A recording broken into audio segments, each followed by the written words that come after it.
歡迎收聽偉神的5分鐘電影觀察，呢個係一個以電影觀察生活嘅節目。大家好，我係偉神，今日想同大家觀察嘅電影係《虎毒筆》。電影喺上映前1年已經開始醞釀討論，因為戲院不斷有零星嘅優先場。第一輪嘅觀後感好多時都係以下呢一句：男人一定要睇啊！語氣係我自己加嘅啫，但係亦都有唔少人話小野演嗰種男人好廢啊，令我未正式睇呢套戲已經感受到女士們嗰種殺氣。虎毒筆嘅主線非常簡單，就係新手媽媽患上產後抑鬱嘅過程。譚善言飾演新手媽媽淑貞，而小野盧鎮業就演佢老公阿偉。雖然故事簡單，但裏面釋放出嚟嘅情緒就唔係咁容易消化。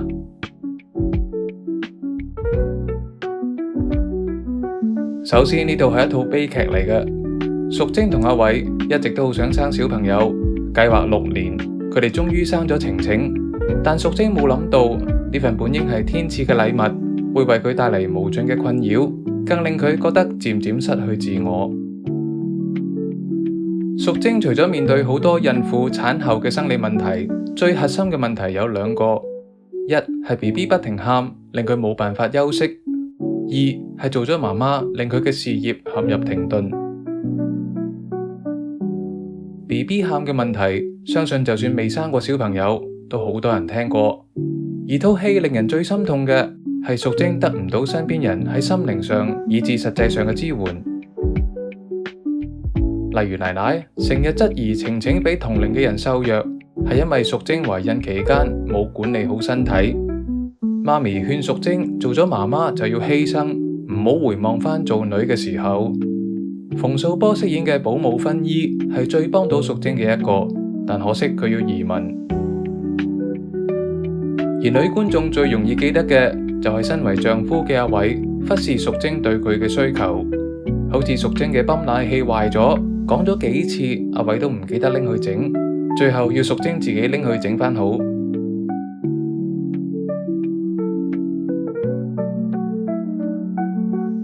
睇完套戲，我沉澱咗幾日，開始明白點解套戲會俾人呢種唔開心嘅感覺。首先，電影好似將所有新手媽媽嘅不幸都放晒喺淑貞身上，除咗丈夫間中開嘅玩笑，好似成套戲都冇嘢令淑貞開心過咁。喺技術上，電影90%時間都集中喺淑貞度，只要有淑貞嘅戲份，佢都一定喺鏡頭嘅主位。而所有男性角色喺我印象中，幾乎連一個正經嘅鏡頭都冇，就連太保呢個金牌綠葉都冇一句對白。呢種設計反映作者將全副心思擺晒喺淑貞度，而副作用就係逼到觀眾要全程去面對呢個悲劇人物，從而生出對丈夫阿偉嘅厭惡。畢竟無論其他角色點樣壞，我哋最容易怪嘅都係淑貞嘅丈夫。講到呢度，我不得不提出一個作者巧妙嘅設計，就係將2位主角設定為教育水平一般嘅父母。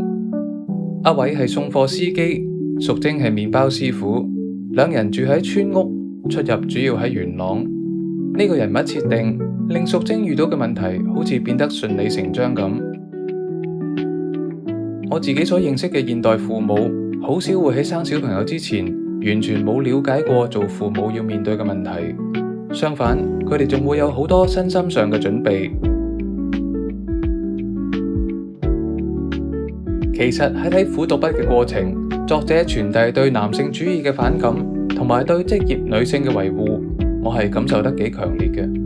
不過我就懷疑咁主觀嘅處理方法係咪真係幫到件事呢？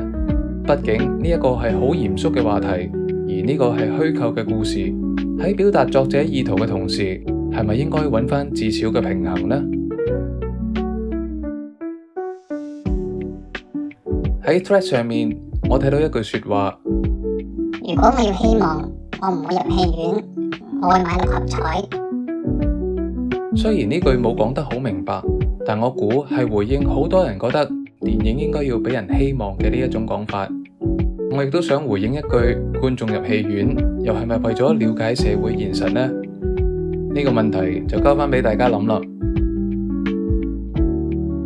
我係偉臣，呢個係一個以電影觀察生活嘅節目。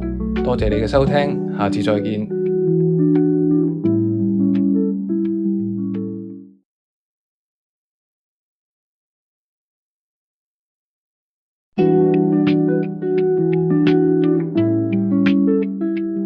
歡迎收聽偉臣的5分鐘電影觀察，呢個係一個以電影觀察生活嘅節目。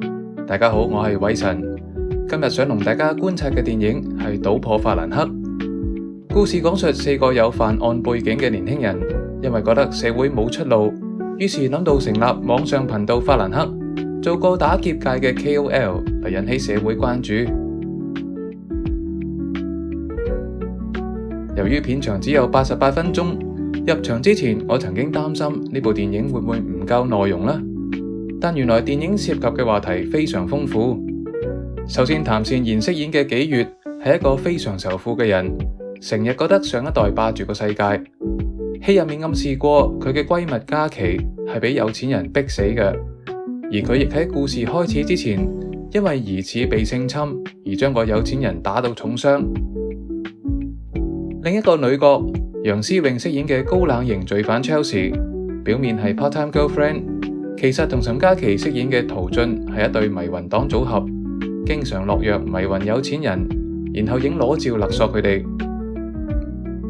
戲入面嘅大反派叫何家宏，由袁富華飾演，佢表面上係教會嘅精神領袖，背後係洗黑錢集團嘅話事人，經常濫用私刑甚至殺人。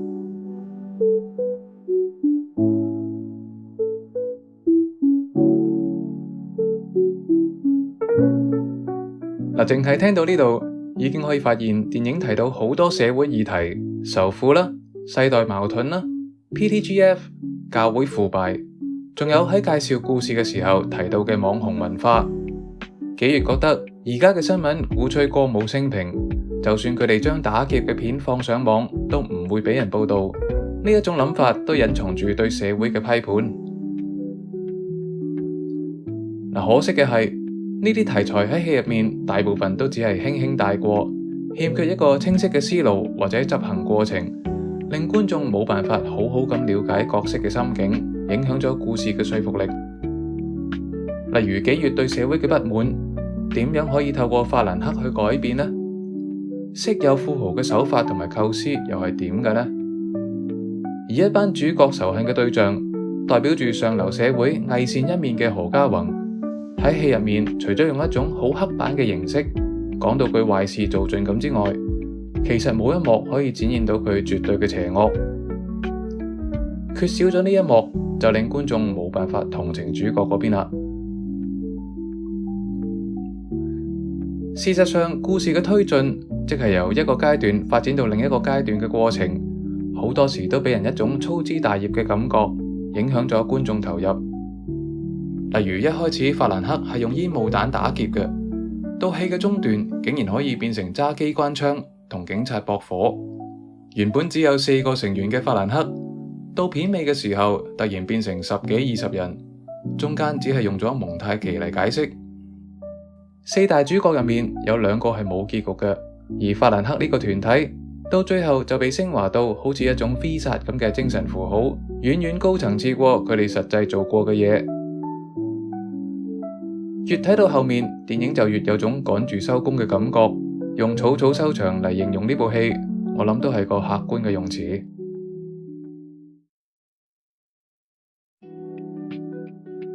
整體嚟講，我覺得法蘭克呢班人物係有吸引力嘅，而電影嘅影像設計亦都有青春犯罪片應有嘅活力。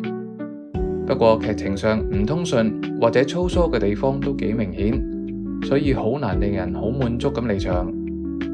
而所謂挑戰社會制度，如果背後冇足夠嘅思辨過程，我認為就不如寫成私人恩怨好過啦。喺籌備嘅過程，賭破法蘭克都引起過爭議，主要係4個主角嘅選角同當初完全唔同。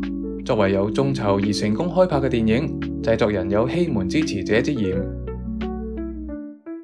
對此，製作公司16:9就特別提供咗退款嘅安排。後來我哋知道，眾籌只係佔全部資金嘅一部分，而導演蔡康永亦喺訪問度解釋過，易角嘅主因係因為有演員辭演。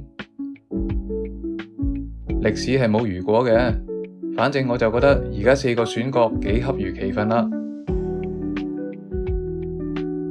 我係偉神，呢個係一個以電影觀察生活嘅節目，多謝你嘅收聽，下次再見。